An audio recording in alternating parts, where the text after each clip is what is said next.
హృదయపూర్వకంగా నమస్కారాలు తెలియజేసుకుంటూ రేపు ఏదైతే కొలవానిగుంటలోని ఎన్టీఆర్ స్పోర్ట్స్ కాంప్లెక్స్ను రేపు ఉదయం 9:30కి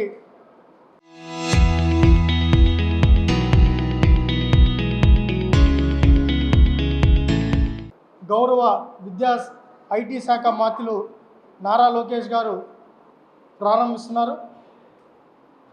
ఈ గొల్లవానిగుంట ఎన్టీఆర్ స్పోర్ట్స్ కాంప్లెక్స్లో రంజీ స్థాయి మ్యాచ్లు ఆడే విధంగా గ్రౌండ్ను రెడీ చేయడం జరిగింది. ఏదైతే ఇక్కడ ఈ మ్యాచెస్ అన్నీ ఎందుకంటే మొదటి నుంచి తిరుపతిలో ఒక మంచి గ్రౌండ్ లేదనేది గతంలో అనేక సందర్భాల్లో చెప్తూ వచ్చారు. నేను శాప్ చైర్మన్ అయిన తర్వాత కూడా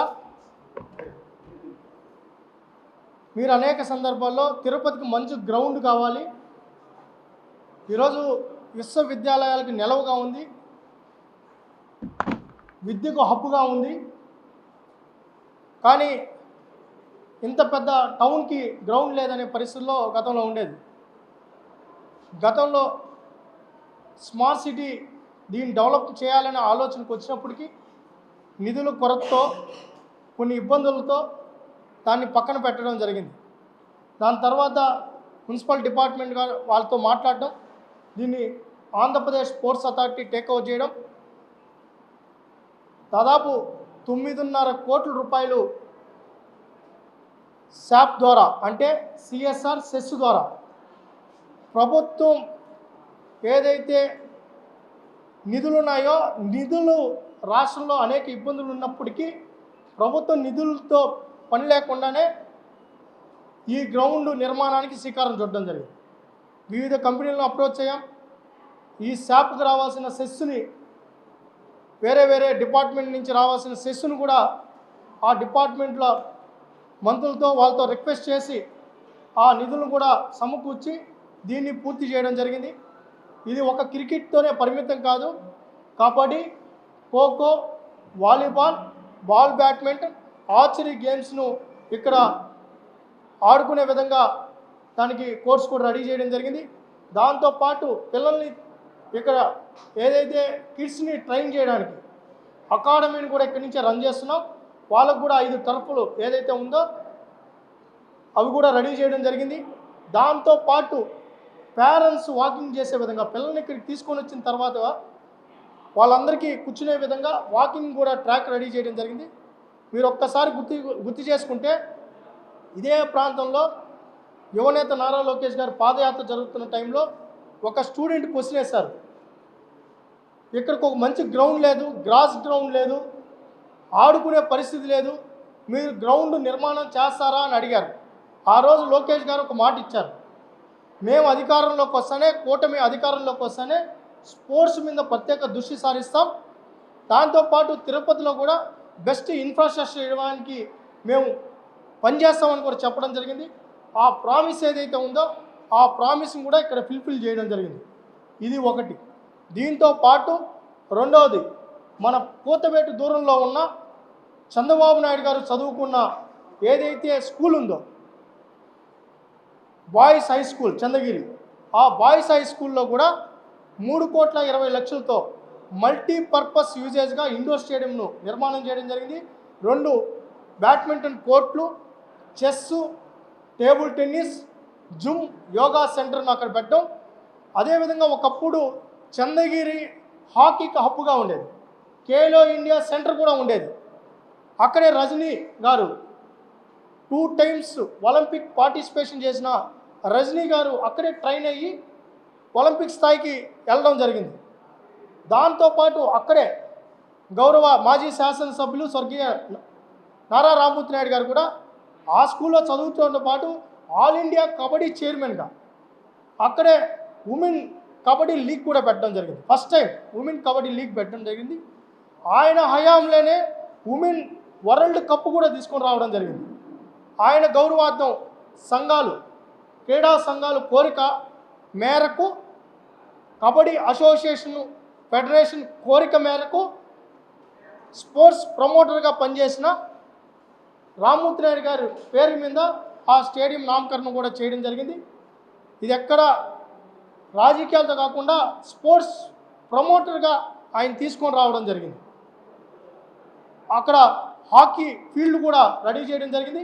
అక్కడ కూడా కబడ్డీ, ఖోఖో, వాలీబాల్ కోర్సును కూడా చంద్రగిరిలో అవుట్డోర్ స్టేడియంగా నిర్మాణం చేయడం జరిగింది. అక్కడే అకాడమీ కూడా తీసుకొని రావడం జరిగింది. 200 మంది పడుకునే విధంగా ఆ రూమ్స్ను కూడా రెనోవేట్ చేస్తున్నాం. ఇది చంద్రగిరి. దాంతోపాటు తిరుపతిలో శ్రీనివాస స్పోర్ట్స్ కాంప్లెక్స్లో బాక్సింగ్ రింక్, నేషనల్ టోర్నమెంట్లు నిర్వహించే విధంగా నేషనల్ స్టాండర్డ్స్ రింక్ని నిర్మాణం చేశాం. దానికి జూనియర్స్ ఛాంబర్స్ వాళ్ళు సహకరించారు, నిధులు ఇచ్చారు. అది కూడా పూర్తి అయిపోయింది. అది కూడా మరొక రేపు లోకేష్ గారి చేతుల మీద అది కూడా ప్రారంభం ఉంది. అది కూడా 10 రోజులు అంటే ఈ నెల చివరి నాటికి బాక్సింగ్ ట్రైనింగ్ కూడా అక్కడ మొదలు పెడతాం. ఇది ఒకటి. ఇవి ప్రారంభోత్సవాలు.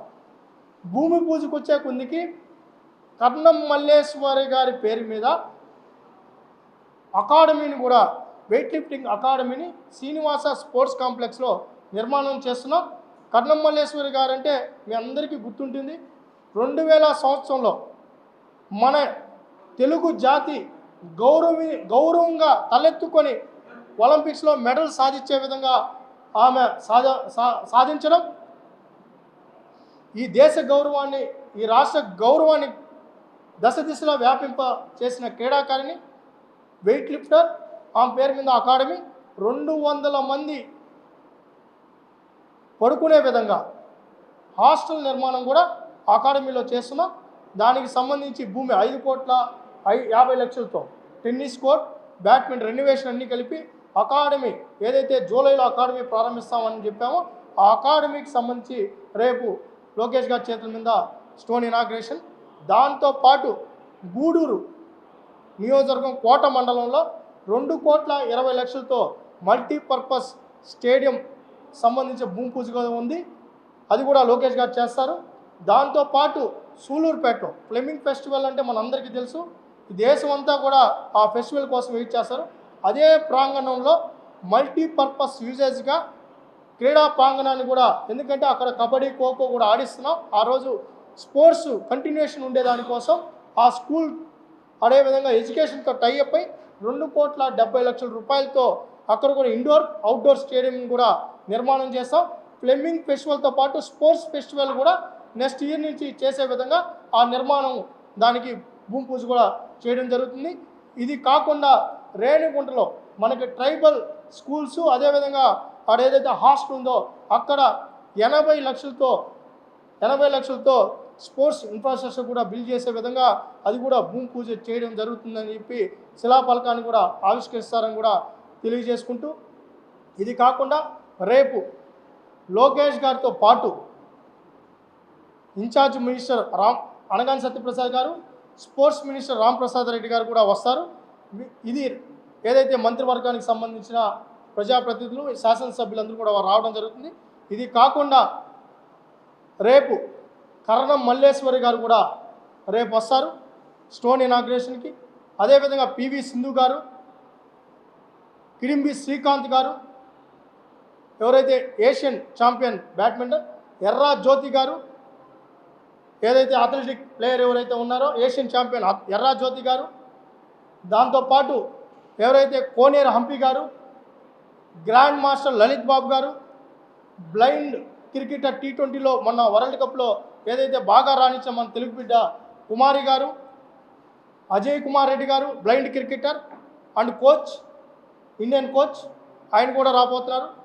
దాంతోపాటు ఎవరైతే రవి ఏదైతే పారా అథ్లెటిక్స్ ఒలింపిక్స్లో పార్టిసిపేషన్ చేసిన ఆ క్రీడాకారులు కూడా ఇక్కడికి రాబోతున్నారు. దాదాపు 22 మంది ఇంటర్నేషనల్ ప్లేయర్స్ రేపు ఈ కార్యక్రమంలో భాగస్వాములు అవడంతో పాటు ఒక అర్ధగంట ఇవన్నీ అయిన తర్వాత లోకేష్ గారు ఈ రాష్ట్ర క్రీడా అభివృద్ధిపై ప్లేయర్స్తో 100 మంది క్రీడాకారులతో 1-to-1 ఇంటరాక్షన్ కూడా ఉంది. ఆ ఇంటరాక్షన్ కార్యక్రమం కూడా రేపు ఇదే ప్రాంగణంలో నిర్వహించబడుతుంది. రేపు ఉదయం నుంచి 1 గంట వరకు మొత్తం టోటల్ స్పోర్ట్స్ సంబంధించి లోకేష్ గారు వివిధ ఈ కార్యక్రమాల్లో భాగస్వాములు అవుతారు. దీనికి సంబంధించి నిధులతో కూడా చూడండి ఒకే ఒక అజెండాతో పనిచేస్తున్నాం. రాష్ట్రాన్ని క్రీడా ఆంధ్రప్రదేశ్గా మార్చాలి.